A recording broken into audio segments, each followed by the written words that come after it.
la sed de los campos calmas, agua que bañas los llanos y las sabanas, agua que das vida al animal de la montaña, agua en los océanos que mi Colombia baña, agua que nuestros ancestros respetan y alaban, agua que no serás eterna y en las ciudades se acaban, agua que extrañaremos cuando nos hagas falta, agua por la que pelearemos cuando el oro no valga, agua que limpias y purificas mi alma. Listo, bueno, mi nombre es Luis Mauricio Castellanos, hago parte del colectivo cultural Muéqueta, que es una organización creada en el barrio Britalia hace 4 años, donde la conformamos personas que ya veníamos trabajando en otras organizaciones sociales. Mi nombre es Alejandro Torres, trabajo desde 1993 por la defensa y protección del humedal El Burro, uno de los tantos humedales que hoy han sido afectados por el desarrollo urbano de Bogotá. Mi nombre es Gianni Lara Cruz, soy maestro de lenguaje y literatura del Colegio INEM, que queda aquí en la localidad, y de la Universidad Distrital, de la Facultad de Artes de la Universidad Distrital. He trabajado en procesos de educación popular por cerca de 10 años. Fui parte del colectivo de Chotiva y pues de algunos periódicos, era parte del comité editorial de algunos de esos periódicos. Una de las dimensiones que yo he estado trabajando desde lo popular, desde hace muchos años, hace unos 20 años, es como indagar la memoria histórica del sector. Y en ese indagar de la memoria histórica del sector pues nos ha llevado a profundizar sobre realmente quiénes fueron los primeros de este territorio y cómo se fue organizando ese territorio desde esos tiempos hasta los actuales, ¿no? Entonces digamos que en ese indagar hubo un hecho importante que nos hace reflexionar sobre nuestros orígenes, es que en Britalia se hace anualmente un carnaval desde 1988 y en el año 1992, en la coyuntura de la celebración de los 500 años, nosotros hicimos un evento de conmemoración. Nosotros consideramos que no había nada que celebrar, que lo que había sucedido era una barbarie, y decidimos hacer una acción colectiva que se llamó el Carnaval Popular por la Vida, América Miles de Años. Ese fue el lema, América Miles de Años, y con ese lema empezamos a trabajar todo un tema de reflexiones sobre nuestros orígenes, y eso se manifestó especialmente, por ejemplo, en las comparsas de esa época.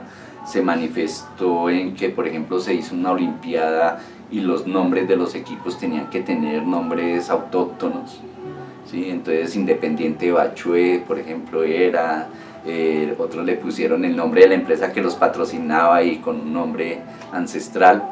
Entonces digamos que ese momento nos abrió como una mirada más amplia del mundo. Nosotros veníamos pues de procesos organizativos. El carnaval surge en el sentido de ser una protesta al olvido de la ciudad. Eran 450 años en 1988 y Britalia, la ciudad existía, era la primera hacia el norte, no la conocían hacia el sur, y además de eso estábamos con el basurero de Gibraltar, que era un foco de contaminación grande. Entonces de eso pues surge el Carnaval Popular por la Vida. Entonces en ese caminar del carnaval, ya el carnaval empieza a decir, oiga, ¿y por qué de la situación del basurero, por qué estamos así? Después la situación de limpieza social, de asesinatos de jóvenes en 1990, que fue terrible en estos sectores de Patio Bonito, de Britalia.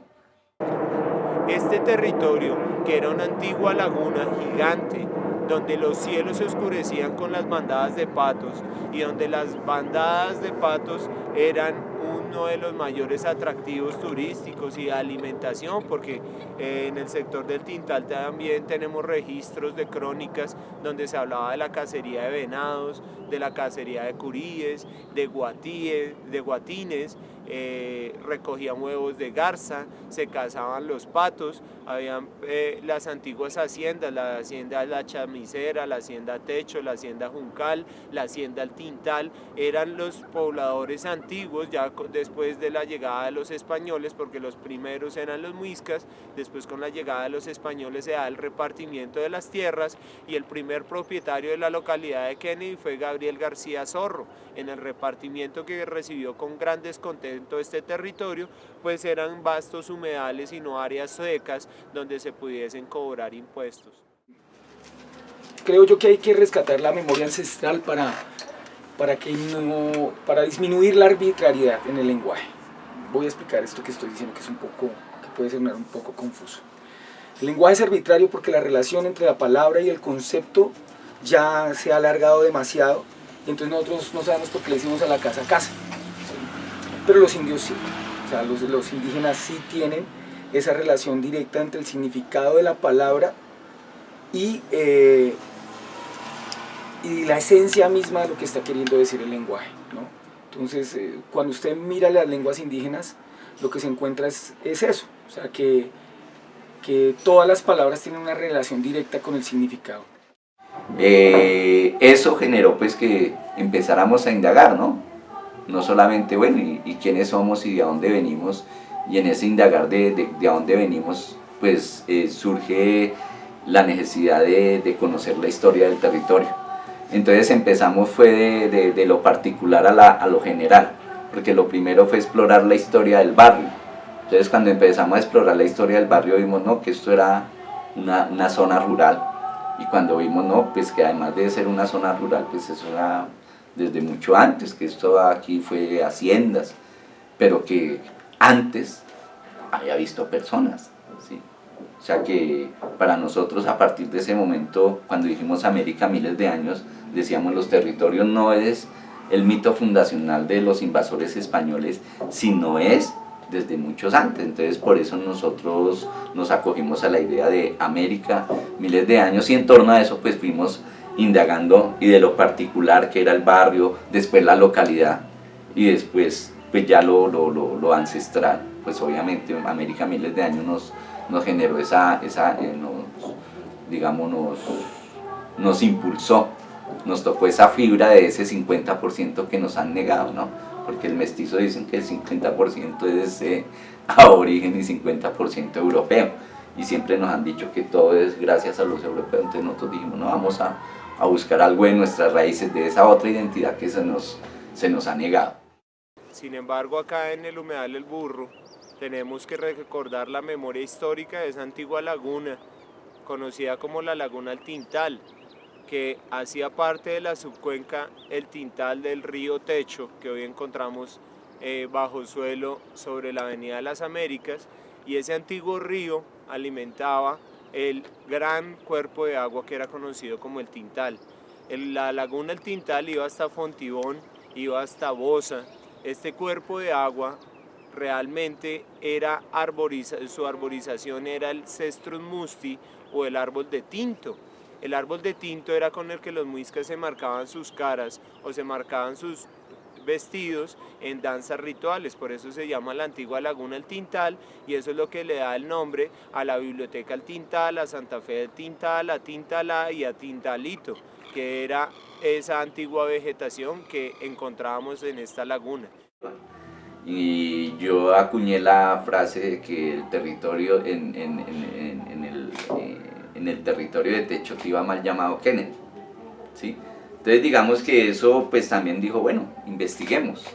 Yo recordé ese documento que había visto en el 98, me fui a indagar sobre el tema de Techotiva al Archivo General de la Nación y al Instituto Colombiano de Antropología, y finalmente encontré el documento referencia de donde la persona había escrito eso, o sea, la fuente donde había escrito eso. Y la fuente es un libro del señor Roberto Velandia. Él es un historiador que murió hace unos añitos, Él era, digamos, a nivel de Cundinamarca, el gurú en historia de Cundinamarca, y él hizo un libro sobre Fontibón, pueblo de la Real Corona. En ese pueblo de Fontibón sobre la Real Corona, entonces le da un capítulo especial a el resguardo de Techotiva, y entonces es el traslado del resguardo de Techotiva. Entonces ahí en ese documento oficial, que es un documento producido por la alcaldía de Fontibón, impreso en la imprenta distrital, se encuentra en cualquier biblioteca, ahí hay un capítulo especial de Techotiva. El Techotiva en unas partes lo escriben con V, en otras partes con la B larga, o sea, exactamente no se sabe, ¿sí? Roberto Velandia, ¿qué comenta en ese documento? Él dice que en 1577 estaba Andrés Venero de Leiva, entonces que ellos creían que era oportuno trasladar el resguardo de Techotiva a otro sitio, ¿sí? Eso fue en 1577 y eso está escrito en un boletín de historia, que es la información que saca Roberto Velandia. O sea, ese es eso está en documentos oficiales, o sea, 1577. Ya hay otros documentos que extrae Roberto Velandia, que es sobre el proceso de traslado de los muiscas de Techotiva al sector de Intibá. Entonces son unos documentos de 1607, que básicamente es cuando ordenan el traslado, porque eran básicamente 26 familias muiscas. Ellos no daban el impuesto o la mejora o el impuesto que le daban a los españoles, no alcanzaban a darlo ni siquiera en oro ni en mantas, ellos lo daban en tutumas de maíz. O sea, imaginémonos que no era un resguardo importantísimo, de ahí que usted busque en la historia oficial de Bogotá y no se encuentra mayor información oficial. Por ahí en un documento de Bosa hablaban del cacique Tichitiná, ¿sí? Pero no, de pronto debe ser algún documento oficial que hay, porque los caciques pues generalmente llevaban el nombre del territorio de donde eran, ¿sí? Entonces, en 1607, pues eran las quejas permanentes, se dice que el cura doctrinero Fermín Vázquez denuncia que los indios del resguardo de Techo no van a la evangelización, y pues el pretexto o lo que tienen los indios es que pues como todo el año vive, la mayor parte del año vive inundado el sector, pues que les queda muy difícil ir.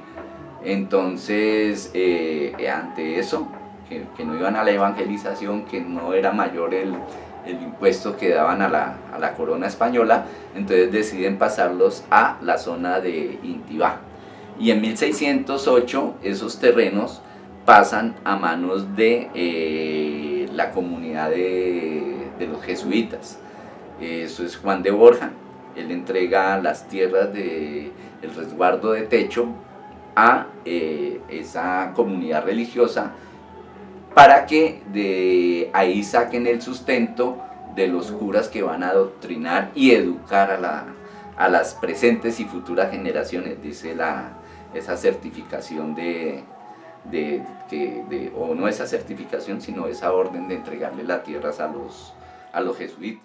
Esta gran laguna era alimentada por el desborde del río Fucha, del río Tunjuelo y del río Bogotá. Este gran cuerpo de agua, habitado en su mayoría por nuestros ancestros muiscas en el territorio de Techo, nuestro, Cho bondad, Techo nuestro bondad, era gobernado por la cacica Timi, que significa mujer o maestro, Sa de la noche, Timizá, que en el cercado de Boy, tejido, Ta primero, Boita, le enseñaba a las niñas el primer tejido, que era tejer la mochila o el chisué, que era una de las prendas del vestuario muisca, que era donde llevaban objetos que no causaran daño, era como llevar el hogar o el pensamiento del corazón en el chisué o en la mochila.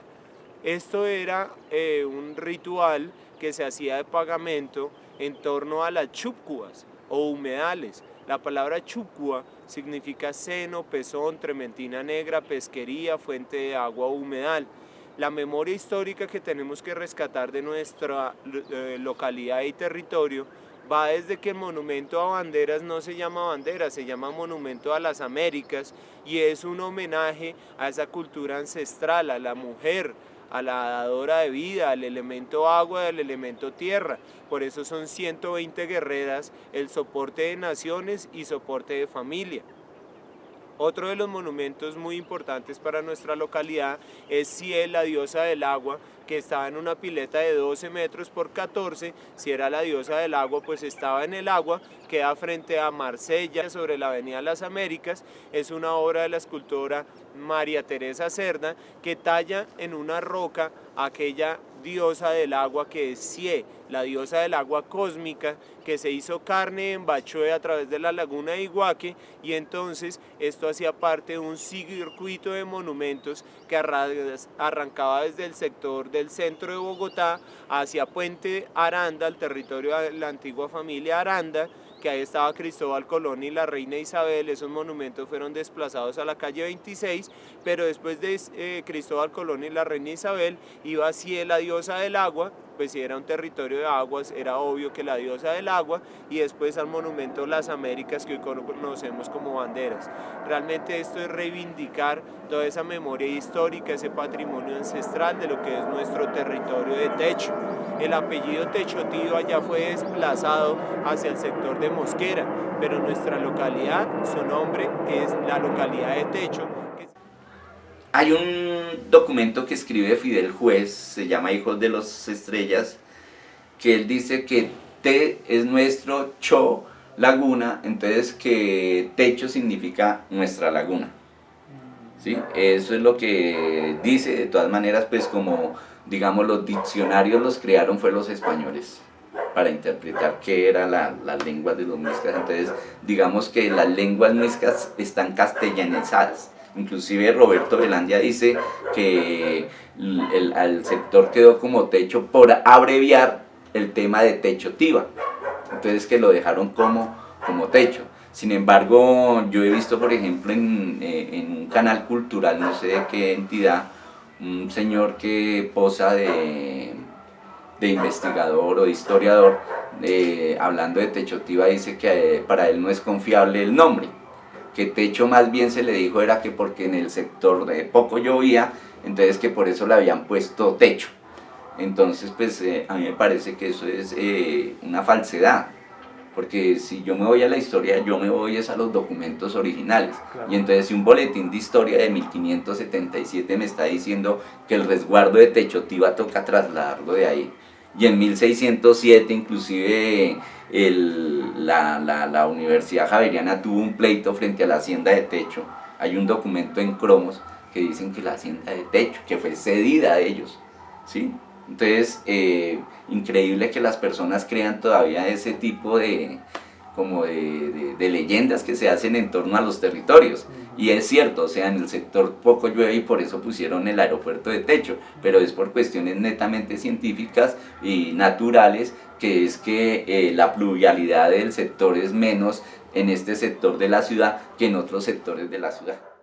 Ya con el desarrollo histórico de Bogotá empieza un crecimiento desde el centro de Bogotá hacia el sector occidental, y fue entonces cuando se proyecta la avenida Parque Las Américas para conectar el centro de Bogotá con el antiguo aeropuerto, que era el aeródromo Techo o el aeropuerto de Techo, que quedaba en Banderas, y el hipódromo Techo, hoy conocido como Estadio de Techo o Mundo Aventura. La central de Abastos y la central Bavaria fueron 5 obras: Américas, Aeropuerto, Hipódromo, Bavaria y Abastos, que jalonaron el crecimiento de Bogotá hacia el sector occidental y el éxodo masivo de campesinos producto de la violencia en busca de un techo. Pues qué mejor sitio que llegar a Ciudad Techo. Después, 1952, aparece el padre Estanislao Carvajal ofreciendo lotes de 200 metros. Él decía que un lote grande para que los recién venidos del campo pudieran mantener su contacto con sus animalitos, tener sus siembritas ahí en el patio de las casas. Entonces ahí nace el barrio Carvajal, y por esos tiempos también en el sector de Delicias, lo llaman Las Delicias porque ahí funcionaba un sitio que se llama El Cuartillo de Queso, en Autopista Sur, ahí por la Boyacá, y vendían los mejores quesos. O sea, queso, mejor dicho, la gente cuando salía se llevaba sus quesillos del Cuartillo de Queso. Inclusive un grupo de teatro en el 86 que con convenio con la Corporación Colombiana de Teatro y el SENA, allá se creó el famoso grupo de teatro El Cuartillo de Queso, haciendo remembranza pues a ese sitio que fue un sitio de las delicias, por eso se llama el sitio Las Delicias. Entonces digamos que esos tres son los antecedentes de los barrios populares de la localidad. Ya en 1959 se traslada el aeropuerto de Techo, y pues con todo el déficit de vivienda ahí, y con una situación coyuntural, básicamente, que es la Revolución Cubana. La Revolución Cubana genera una serie de simpatías en toda América Latina. Eso preocupa un poco a los Estados Unidos de América, que deciden pues hacer una intervención integral a ese fenómeno. Entonces deciden lanzar dos proyectos. Uno muy conocido, que es la Alianza para el Progreso, que era un programa de ayudas económicas y sociales según ellos, y soterradamente un plan militar, ¿sí?, que se llamó el Plan Lazo, Latin American Security Operation, que básicamente eran planes contrainsurgentes, o sea, planes que iban a ser contrarrevolucionarios, evitando que hubieran momentos o situaciones revolucionarias aquí en América Latina. Pero realmente al que se le dio realce y nombre, que es oficialmente conocido, la Alianza para el Progreso, ellos se reúnen en Punta del Este. En Punta del Este pues ofrecen casas, ofrecen tuberías, ofrecen tierras. En esa conferencia de Punta del Este en 1961 también participaron Che Guevara. Él dice que la Alianza para el Progreso es un programa contra Cuba, es una acción política de los Estados Unidos contra Cuba, y les dice que si realmente ese programa es de ayuda para Latinoamérica, para sacarlo del subdesarrollo, que no les den los tubos, sino que les den la forma de hacer las empresas para construir los tubos, que eso sí es desarrollo, ¿sí? O sea, que se les diera todas las posibilidades de desarrollarse como estaba desarrollado el famoso primer mundo que ellos tanto pregonaban. Entonces que dieran esas herramientas, que el resto era carreta, era simplemente endeudar a los países para someterlos a toda su política de imposiciones políticas, para que no se fueran a descarriar al estilo de Cuba. Alianza para el Consumo se debe haber llamado. Sí, y era básicamente eso. Y esa Alianza para el Progreso pues obviamente llega con bombos y platillos. Alberto Lleras Camargo, antes de llegar a Punta del Este, lo primero que hace es romper relaciones con Cuba. Somos pioneros, somos los primeros en romper relaciones con Cuba, somos los primeros en solidarizarnos con los ingleses en la toma de las Malvinas, somos los primeros en apoyar a Israel en sus agresiones al pueblo palestino. Entonces no nos quejemos de lo que tenemos, pero pues esa era la realidad de ese momento. El premio fue las casas. Supuestamente era un proyecto de 12.000 viviendas, entonces se construye el modelo de Ciudad Kennedy, un modelo que venían trabajando los urbanistas, que era una ciudad dentro de la ciudad, donde no solamente fueran las zonas de vivienda, sino las zonas comerciales, las zonas institucionales, las zonas de estudio, de salud, bueno, todo muy bien. O sea, digamos que la planeación de Kennedy podría ser perfecta, ¿sí?, salvo la forma como ya la implementaron, que pues por un fenómeno de corrupción no es lo que se desearía. Entonces Ciudad Techo es producto de eso, de las tensiones internacionales, de la misma Guerra Fría que se ve en el momento, y aparece como un programa económico y social. A la gente de Kennedy se le hizo creer que las casas las regalaban, que las casas era un regalo de John F. Kennedy. La realidad es que ese fue un proyecto donde el 70% salió del presupuesto nacional y del trabajo y el bolsillo de los adjudicatarios, y el 30% fue un préstamo del Banco Interamericano de Desarrollo. Entonces, por ejemplo, las familias, después de que construyeron sus casas con sus propias manos, con el trabajo no solamente del papá, sino mamá, porque como decía Guillermo Niño, un antiguo dirigente aquí de Asojuntas, mientras ellos echaban pala, las mujeres hacían la comida y los muchachos traían la piedra y el agua, pues fue un trabajo de familias. O sea, imagínense esa fuerza de trabajo, pues eso vale plata. Después ellos tuvieron que pagar 12 pesos mensuales, según la casa que les hubieran dado, pagaban entre 10, 12 pesos mensuales de cuota. Y la plata del Banco Interamericano de Desarrollo se pagó de los presupuestos nuestros, de los impuestos que pagamos nosotros. Entonces, ahí es donde se desenmascara que la Alianza para el Progreso, además de ser un arma política contra Cuba, no fue ningún regalo para los adjudicatarios de Ciudad Kennedy. También con el proyecto Alianza para el Progreso se genera el proyecto de urbanismo que fueron las supermanzanas, y entonces empieza un crecimiento de Bogotá hacia el sector occidental, rellenando, drenando y construyendo sobre antiguas áreas de los humedales, como hoy conocemos el sector de Bosa urbanizado. Solo quedan dos pequeños cuerpos de agüita que se llama Tibanica y el humedal Chiguazuque del Cabildo Muisca de Bosa. Para el caso de Kennedy era un gran cuerpo de agua, pero hoy tenemos los 4 humedales en peores condiciones a nivel país. El humedal Timisa lo convirtieron en un parque de recreación activa.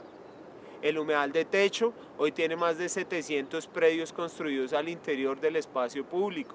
El humedal La Vaca, el espejo sur se está recuperando, pues fue invadido por un antiguo parqueadero, por varios parqueaderos y por rellenadores ilegales, y el espejo norte, gracias a Dora Villalobos, ya hay un proceso de recuperación, de saneamiento hídrico, de saneamiento predial, de revegetalización, se cuenta con un aula ambiental, pero eso se debe en gran medida a todo ese trabajo social que desde las comunidades hemos venido construyendo. Para el caso del humedal El Burro, surge un grupo llamado Asinus, que significa burro en latín, y que iniciamos con las caminatas ecológicas con colegios, las jornadas de aseo, la adecuación de senderos. Nos aliamos estratégicamente con la Fundación Humedales El Tintal para poder iniciar un proceso de gestión territorial en defensa de este ecosistema, y gracias a ese trabajo articulado con el padre Tito en el primer Cabildo Verde de la localidad de Kennedy, con la Fundación El Tintal, con Adriana Parra Candela, con Byron Calvachi, con Fernando Afanador, con Leonardo, con Carlos Mayorga, se genera una presión hacia las entidades para que hagan las inversiones respectivas en la protección de estos ecosistemas. Así logramos el cerramiento en Mayas La Bonada, que evita el ingreso de habitantes de calle a quemar llantas, o rellenadores, o invasores, o perros asilvestrados a cazar aves, o de simplemente delincuencia que veía en el humedal una forma para refugiarse después de cometer delitos. Hablando un poco del tema que ahorita está como de moda, que es la cuestión de servicios ecosistémicos, ¿sí? Como por ejemplo un humedal como este le podría aportar a la localidad en torno al tema de servicios ecosistémicos. Vale, bueno, es importante esa pregunta. ¿Por qué? Resulta que Kennedy es una localidad declarada en emergencia ambiental. Aquí en Kennedy respiramos la peor calidad de aire de todo Bogotá. Hay una corriente del norte que arrastra la nube de polución del sector industrial de Fontibón. Y entonces ese sector industrial, toda esa emanación de gases, de contaminantes, está llegando de forma directa a la localidad de Kennedy. Hay otra corriente de viento que viene de la cuenca alta del río Tunjuelo, que arrastra toda la nube de polución de Puente Aranda. Y entonces allá nos llega la nube de polución de Fontibón, por allí nos llega la de Puente Aranda. Y aquí en Kennedy concentramos la central de abastos, que transporta 12.000 toneladas día de comida, transportada en tractomulas con un diésel de pésima calidad que libera un material particulado de azufre que queda suspendido. Entonces la localidad de Kennedy es donde la tasa de mortalidad infantil y de adulto mayor es la más elevada de Bogotá. ¿Cómo contrarrestamos eso? Para eso son los humedales. Los humedales son fijadores de polución, son retenedores de carbono, son estabilizadores del suelo, son reguladores del ciclo hídrico, son esos pulmones verdes que hoy permiten que podamos respirar un poquito mejor la calidad del aire, son reguladores del ciclo hídrico, además de ser el hábitat de fauna endémica, otra nativa, otra migratoria. Los humedales realmente tienen un sinnúmero de servicios y valores ambientales que hoy tienen que ser reconocidos como esa estrategia para mejorar la calidad hídrica y uno de los principios constitucionales principales, que es el goce a un ambiente sano. Entonces, contar con humedales, que son sumideros de polución, retenedores de carbono, que generan oxígeno, que son sitios para la recreación pasiva, para el esparcimiento espiritual, para el esparcimiento mental, para simplemente ser un escenario de cuna de vida. Acá traer a los niños a rescatar serpiente ciega de los Andes o serpiente liofis, o hacer el criadero de rana verde sabanera con el colegio INEM, o venir a sembrar árboles con el Darío Echandía, Rodrigo de Triana, el Salucov, el Nelson Mandela, el San José de Castilla, el Nueva Castilla, el Isabel II, el Gabriel Betancourt Mejía. Y ya que los niños ven acá el desarrollo de sus árboles, que ya hay un bosque consolidado de cada uno de los colegios, empieza a generar sentidos de pertenencia y sensibilidad frente al manejo del recurso hídrico y el patrimonio ecológico y natural que tiene la localidad. Lo resaltable y lo rescatable de Ciudad Kennedy es el trabajo comunitario, esa labor comunitaria que hubo para levantar sus casas, pero también el aprecio por los primeros adjudicatarios por John F. Kennedy. La desinformación del momento y todo pues les hizo creer que era el Mesías, y realmente pues uno con los afectos de las personas, en mi parecer, uno no se mete. Exacto. ¿Sí? Entonces, por ejemplo, Argenir Plazas, que fue el que recibió la primera escritura, él prácticamente hasta morir tuvo un museo en su sala de su casa, y el museo era todo en alegoría a la Alianza para el Progreso, a John F. Kennedy, y pues ese fue el sentimiento de los abuelos que llegaron al sector central de Kennedy, que me parece a mí en el sentido, yo soy crítico de lo que fue la Alianza para el Progreso, pero respetuoso de ese afecto que los viejos le tienen a John F. Kennedy, que ya por cierto pues ya han ido pues desafortunadamente muriendo, pero que vale la pena resaltarlo como un hecho que marcó. Entonces ese afecto hizo, por ejemplo, que a los 2 años que viene John F. Kennedy el 17 de diciembre del 61, a los 2 años en Dallas, en noviembre del 63, lo asesinan. El padre Carvajal, que era el de la iglesia La Macarena, convoca una gran misa pues en memoria al padre, y la gente, en un acto de agradecimiento, decide ponerle Kennedy al sector, que finalmente es el cambio, pues legalmente lo da el Consejo de Bogotá en 1967, y pues ese es el nombre que actualmente recibe el territorio, y que pues abarca más allá de lo que fue el antiguo techo a sectores que eran parte de Bosa. Por ejemplo, Britalia, Blas, Roma eran parte de lo que era el antiguo municipio anexado de Bosa. ¿Sí? Entonces es un territorio pues digamos moderno, es un territorio donde el conflicto de la vivienda se vivió en los primeros años 70, 80, el fenómeno de los barrios piratas, de los barrios informales, de los barrios sin agua, de los barrios sin luz. Hoy tenemos, por ejemplo, que la Chupa de la Vaca, que fue uno de los últimos sectores donde prácticamente sobre un humedal se construyen 14 barrios, pero hoy vemos que no cuenta con un centro de salud, no cuenta con un colegio oficial, y son 14 barrios, ¿sí? Entonces digamos que ese fenómeno de la ciudad, como ha venido transformándose de un territorio sagrado a un territorio privatizado, que en torno a toda su historia ha generado conflictos y conflictos, y hoy en día nos sigue generando conflictos, ¿no? Los conflictos sociales de la territorialidad, los planes de renovación urbana que están previstos para la localidad, por ejemplo en la zona de Corabastos, que generan cosas como dejar descomponer un sector para que el precio de la tierra baje, Entonces, para que los especuladores compren a precio de huevo y después cuando vengan los planes de renovación puedan vender a precio de oro, compran a precio residencial y venden a precio comercial, más o menos lo que hicieron los niños de Uribe. Compran hectáreas de tierra rural y pasan a venderlas como zonas comerciales de zona franca, metro cuadrado. O sea, por eso de 300 a 300 mil millones de pesos que valió ese negocio para esos muchachos. Así es que se organiza el territorio desde la llegada de los españoles. Es la misma lógica de la rentabilidad, de la privatización y del desalojo cuando se necesitan tierras para los intereses de los poderosos. Nosotros somos una cultura colonizada.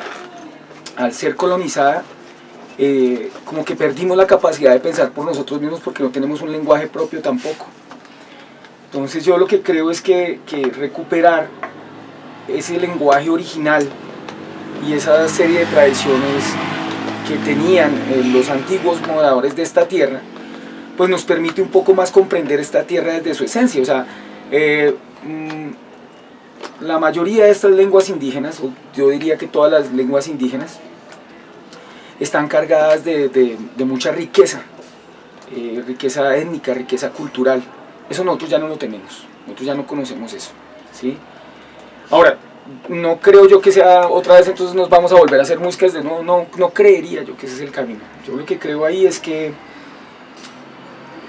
identificar esas tradiciones nos permite desentrañar esa riqueza cultural y étnica que nos quitaron con los procesos de colonización, ¿sí? Básicamente es eso. Y creo que, digamos, por ejemplo, si vamos a mirar en la comida, por ejemplo, nosotros hemos perdido como un 70% de la diversidad alimenticia. No sabemos de alguna forma cómo se alimentaban acá. Por ejemplo, la quinoa, que era un alimento esencial de los indígenas, de los muiscas, ¿no? Es desconocida, hasta ahora se está comenzando a conocer y es un alimento que ha sido muy nutritivo, ¿sí? Eso, por ejemplo, eso es una de esas pequeñas cosas que muestran la importancia de recuperar nuestra tradición cultural, creo yo. Me parece que debe haber un proceso, o sea, a mí me parece que los procesos educativos, por ejemplo, deberían estar muy relacionados con toda esa construcción ancestral, ¿no? Precisamente porque los chinos no saben quiénes son, no tienen una identidad, no, digamos, les queda muy fácil ponerse una camiseta de Millonarios y de Nacional, irse a matar con otro por defender la camiseta, pero lo que está reflejando eso es una impostación cultural. Entonces sería una maravilla que la gente dijera, venga, pero es que nosotros ¿qué somos? ¿Cuáles son nuestras raíces? ¿Cuál es esa música que salió de acá, de estos instrumentos que se crearon acá? ¿Cuál es ese, digamos, cómo era la ropa de acá? Que eso tampoco no se conoce, cómo eran las cosas de acá, ¿no? Y lo repito, no es que nos volvamos otra vez a hacer muiscas, pero si tuviéramos esa identificación, o al menos supiéramos cómo tejieron la vida los antiguos habitantes de esta tierra, podríamos tener más valor por esta misma tierra, por la vida, por el planeta, por lo que hacemos acá, entenderíamos los espacios, comenzaríamos a transformar todo el entorno, pero somos unos desarraigados, ¿sí? Somos desarraigados. Por eso es que la gente, por ejemplo, no tiene ningún problema en botar basura, no tienen problema en robar, no tienen problema en destruirse, ¿no? Porque no tiene ese anclaje con sus orígenes, ¿no? Entonces yo sí creo que digamos desde la escuela debería haber un proceso de reconstrucción de esos ancestros, de ese pasado ancestral, ¿no?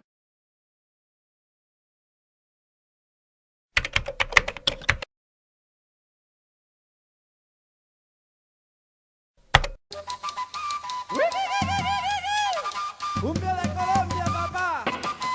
Este género, como esta tierra, es nuestro.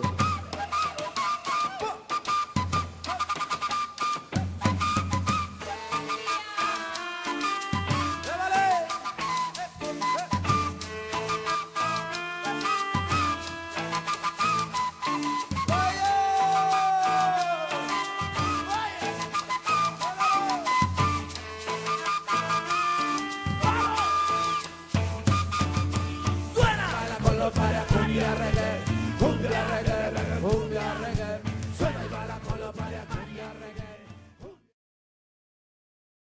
Lo real y lo histórico es que Techotiva es el nombre del resguardo indígena muisca que fue los verdaderos dueños de este territorio y que fueron desalojados en 1607.